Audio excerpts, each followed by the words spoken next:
Hello, magical experimenters. Taylor Ellwood here, and tonight I'm going to be talking about practical pop culture magic workings and how to derive um, pop culture magic workings or actual practical magic techniques from pop culture magic workings. And I'll be sharing a couple of examples that I've used over the years or that have inspired me from some of my favorite pop culture. So let's get started. So of course the question I do get asked is it really possible to develop practical pop culture magic workings? Can you really develop effective practical magic using pop culture? And of course the answer is yes. I've done it multiple times.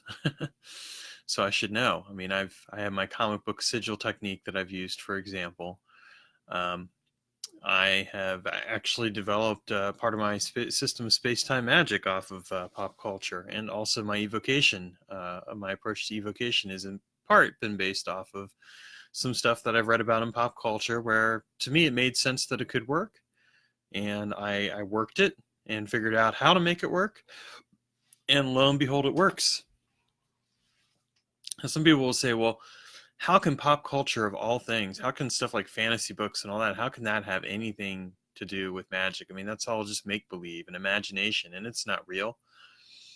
And my answer to that is, well, one, you have to consider that at least sometimes people writing these books may actually practice magic and may integrate elements of real magic into their work. But two, the other thing you have to consider is that just because something isn't a genuine occult grimoire does not make it less effective in terms of the possibility of being an actual magical working. I mean, the real key to developing magical workings comes down to here, you know?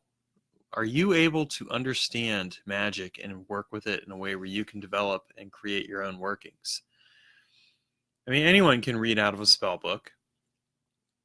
Anyone can take what other people have shared and replicate it. And I'm not going to knock it. I mean, that's what some people do, and that's great. But it does take an ability and a willingness to look at things a little bit differently to develop your own workings. And sometimes you can do that through, so as an example, pop culture. And that's basically one of the mediums that I've used to develop my own magical workings. And some might say, well, why even bother doing that, Taylor? I mean, if it ain't broke, why do it? Why not just use the grimoires or the PGM or other things? And again, hey, stuff works. I'm not knocking it. It does. So why develop my own workings? Well, one, I like to see what I can do with magic. I'm curious, and I like to find out what I can do with it and what I can develop. And two, just because other stuff works doesn't mean that you can't find new ways to do things. I've been told before that I'm fond of reinventing the wheel, and maybe so, but I'll tell you, at the end of the day, it's my wheel that I've created. Maybe I found yet another way to do the same thing. But I think that, when you develop your own understanding of magic, even if it's just doing the same thing in a different way than what's already been put out there, it gives you a way to truly understand magic because you figured it out on your own. You've taken something that people wouldn't think would necessarily work, and you've brainstormed it and you figured out how it ought to work, and then you've put it together and you've created a magical working of your own. And yeah, maybe it does the same thing as something that was written about by somebody years and years ago or aeons ago or whatever. But the point is that it's something that you developed on your own. You've come to a unique understanding of it that is distinct and different because it's not just relying upon what other people did. And I think that that's really key to understanding what magical experimentation, at least my idea of magical experimentation, what that's really about. It's about empowering yourself to discover how magic works, and how better to do that than to develop your own workings. Okay, so with that said, I'm going to share some examples of a couple examples of pop culture that I've used to derive techniques from, and I'll talk a bit about how that works. If you have questions, you're more than welcome to leave them while I'm doing the live stream video, or you can save them for later after the fact, and I'll answer them. But I mean, the benefit of asking them now is I'll actually answer you while we're in the video, while I'm running the video. So there's that. So first example I'm going to show you is one of my favorite authors, Michael Moorcock, Elric of Melniboné. Classic fantasy, it's just like, if you haven't read it, you totally should. And in this example, I would say that this is a great example of evocation. There is a point there's a couple of examples of evocation where the character has to evoke different spirits. And in one example, he basically has to evoke the spirit just on the basis of a chant. I'm going to read it to you because it's pretty cool. This is something the author came up with, and I thought it was really interesting. Waters of the sea, thou gave us birth, and were our milk and mother both. In days when skies were overcast, you who were first shall be the last. Sea rollers, fathers of our blood, thine aid is sought, thine aid is sought. Your salt is blood, our blood your salt, your blood the blood of men. Strasha, eternal king, eternal sea, thine aid is sought by me. For enemies of thine and mine seek to defeat our destiny and drain away our sea. Now, how cool is that as a chant, right? Here's two things it teaches us. One, you can come up with your own chants, right, in order to evoke spirits. I've done that before. And in fact, I find it to be wildly successful. Because, I mean, here's a perfect example of evoking a sea spirit. And I've actually used this before to evoke water elementals, and to evoke the ocean. I've actually used this very chant. I mean, say it's from a fantasy book. Why would it work? But why wouldn't it work? It's what you're putting into it that matters, and it's what you're connecting with that matters. That's what people forget. People get caught up in well, it has to be something that was from this world and this ancient mythology or whatever else. And what they forget is that, no, it has to be in here and in here and here. And it has to connect to what's in the world around you.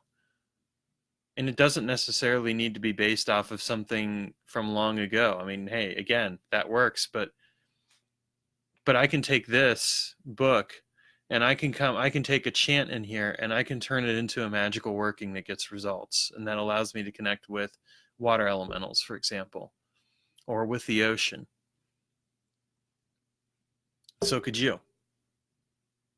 So, I mean, this teaches us a couple profound things. We can develop our own chants, which I've done before. And again, is very useful for a way to connect with spirits. Come up with your own chant. Like I've done that with both classic and modern spirits, or pop culture spirits. And I find that it works really well because those chants allow us to meaningfully connect with them in a way that's based on our experience. We're putting our love of that spirit into the chant. And how better to celebrate that connection and relationship than to do that? And the other thing it teaches us is, again, that we can take something that someone else has developed and turn it into a magical working.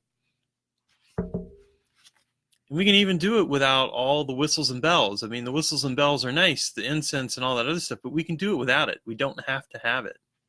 So that's something to keep in mind. And in this book, I'm just going to look through it again really quick. He ends up summoning Ariok, which is a demon, right?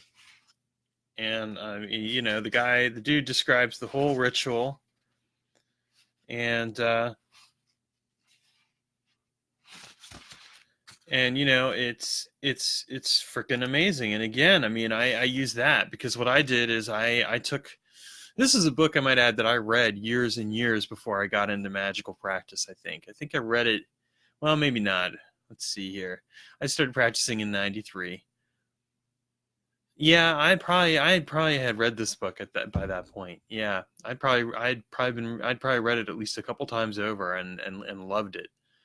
So this is a book that influenced my approach to magic. So in the situation where he's summoning Ariok, the one demon, he basically goes into this trance and he starts saying his name inside his head, and then he whispers it, and then he says it louder and louder. Well, that's actually how I do my invocation of spirits.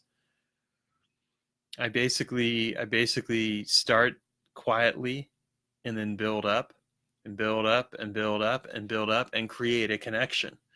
Now, that technique was partially derived from this book. It was also partially derived from reading William G. Gray's Magical Ritual Methods, where he talks about ritual sonics and how sound and magic works. But this is a good example of how pop culture influenced my understanding of something that I read. Because if I went through, and I love William G. Gray, and as anyone who has read my books can attest to, but if I went through his approach, which is very convoluted and time intensive, it'd take forever. And that's not the way that I work magic. So, I took the concepts that he shared and I turned them into something workable using pop culture as my guiding light. And it works. So, don't knock it, is what I always say. Don't knock something that's pop culture just because it seems a little silly or imaginative or whatever. Yes, there's some Hollywood aspects to it all, but that doesn't mean we can't derive practical techniques from pop culture magic. So another one is the Deathgate cycle, right? And again, I've had this book for a long time. I think, let's see. When did it first come out? Let's see here. This is like a first edition one, too. You can tell by how well worn and loved it is. As the one character, Raceland, says about one of his magic books, it was worn away by eager, loving hands. Yeah, that's kind of like me with my books. I love them and I read them and over again. All right. If I can even get to the point where I can get to the copyright page. That's like how... Okay, 1990. Yeah, so I, again, was reading this book before I had started practicing magic, and it certainly influenced my approach. What influenced my approach? Some of it was the characters in the book, right? And how they used magic. But more importantly, it was actually the appendix.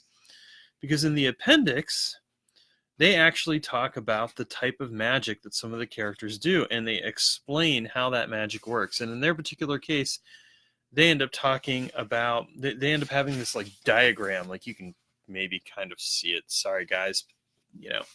Pick up the book, okay? Pick up the book and read the appendix. You'll be amazed at how it makes you think about magic and how it works. Because they basically talk about this magical structure and how the magical working flows out from it. You could use this for writing magic, which I've used it for. You can use it for space-time magic, which I've used it for.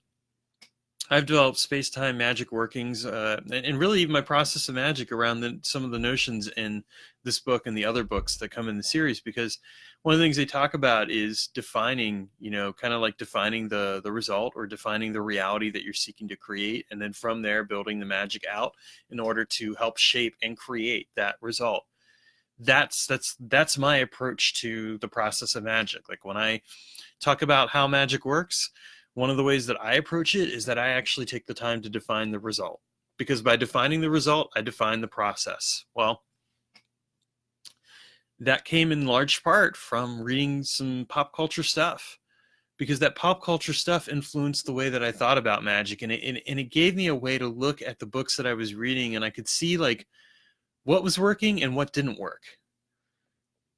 I mean, that's the thing with, and this is true for me as well. Okay. Like I'm not just making this about every other person who writes about magic, because it's about me too. Every person who writes about magic or practices magic for that matter has their weaknesses, right? They have their things they're really good at, and they have their things that they're not good at. They're blind spots. And so when you read a given book on magic and they're describing how magic works, because that's really what they're doing in any given book, the thing that you want to do is you want to apply a critical lens and ask yourself, okay, what does work for me out of this and what doesn't work? And why doesn't it work? And what can I do to take that and play with it and experiment with it and figure out what could work from it? And I'll tell you that, like, I am not the, like I have people who occasionally share with me, like, I love your books, but I did X, Y, and Z, or I didn't quite agree with this. And it's cool, because I have my blind spots, or because, for them, it does work differently. That's kind of the whole point of this in a series, in a way. Like when I approach magical work, I don't think of it just in terms of, how magic works. I think about it in terms of what people aren't saying as well, what they aren't doing. What are they missing? what can I do to fill in those gaps, and where can I fill those gaps in from? And so I look at other disciplines, and some of that is also pop culture. I look at pop culture and I say, how can I take something in this book or this book and share it and apply it to magical work in order to get the results that I want to get? How can I take this and use it to fill in the gaps that I'm seeing? Like for me with evocation, I personally do not find classic evocation to work really well for me, and I'll tell you why. I fundamentally have a disagreement with the idea of commanding spirits, like being like, okay, you're going to do what I want you to do, because I'm going to bring God down on you, and He's going to smack you upside the head. I know. That's just kind of my interpretation of it, but that doesn't work for me. Like for me, I like working with spirits. It's about working with, communing with them, working with them, creating a collaborative relationship. And when I think about it, it works for me. But a lot of that is because I've taken these things and I filled in those gaps and I figured out what doesn't work and then what does work and why. And again, for other people, it can perfectly work fine. There are people who, like who are classic grimoires who'd scoff at what I'm doing and be like, that doesn't work. Well, it works for me.